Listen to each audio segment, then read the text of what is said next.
आता इथं विविध प्रतिबंधात्मक उपाययोजना आणि कारवाई ह्याबद्दलची आढावा बैठक घेतली होती की जिल्हा परिषदेच्यांनी काय केलं पाहिजे, CS म्हणजे सिव्हिल सर्जननी काय केलं पाहिजे, DHO असेल, दोन्ही आपल्या कॉर्पोरेशन असतील, कॉर्पोरेशनचा आरोग्य विभाग असेल, त्या सगळ्याच्याबद्दल आम्ही विभागीय आयुक्त आणि बाकीचे सगळ्या अधिकाऱ्यांची बैठक घेतली आणि त्याच्यातनं चर्चा करून ज्या काही त्यांनी सूचना दिलेल्या आहेत आणि नागरिकांना तसं घाबरून जाण्याचं काही कारण नाही, पण ज्यांची वय जास्त आहेत, वयस्कर लोक आहेत, त्यांनी काळजी घेण्याची गरज आहे आणि खोकला किंवा गर्दी टाळायची गरज आहे. खोकला किंवा शिंका वगैरे आले तर नॅपकिन किंवा रुमाल वापरण्याची गरज आहे. ही अशी काही काळजी तिथं घेतली गेली पाहिजे, त्याच्याबद्दलच्या सूचना दिल्या गेलेल्या आहेत.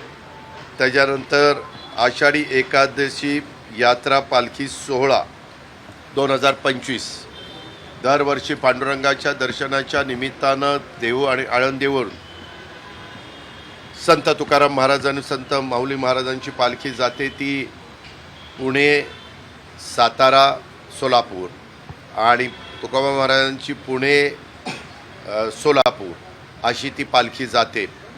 तर त्याच्याबद्दल स्वतः राज्याचे प्रमुख म्हणून मुख्यमंत्र्यांनी बैठक घेतली, चीफ सेक्रेटरींनी बैठक घेतली, पालकमंत्र्यांनी बैठक घेतली, विभागीय आयुक्त एकदा एका पालखी मार्गाने सोलापूरपर्यंत गेले आणि दुसऱ्या पालखी मार्गाने परत पुण्यापर्यंत आले. त्यांनी पण त्याच्याबद्दलचा आढावा घेतला. आज पण मला काही अधिकाऱ्यांनी सांगितलं की दादा एकदा तुमच्या उपस्थितीमध्ये बैठक घ्या. आपण वेगवेगळ्या मानाच्या पालख्या आहेत त्यांची पण बैठक मागं झालेली आहे. ह्या सगळ्यांच्या सूचनेचा आदर प्रशासनाने केलेला आहे. राज्य सरकारने त्याच्यामध्ये यंत्रणेवर जबाबदारी टाकलेली आहे. राज्य सरकारने ह्याला लागणारा निधी देखील उपलब्ध करून दिलेला आहे आणि आत्ता मात्र दरवेळेसपेक्षा पाऊसकाळ मेमध्ये पण चांगला पडला आहे, जूनला पण पडायला लागला आहे.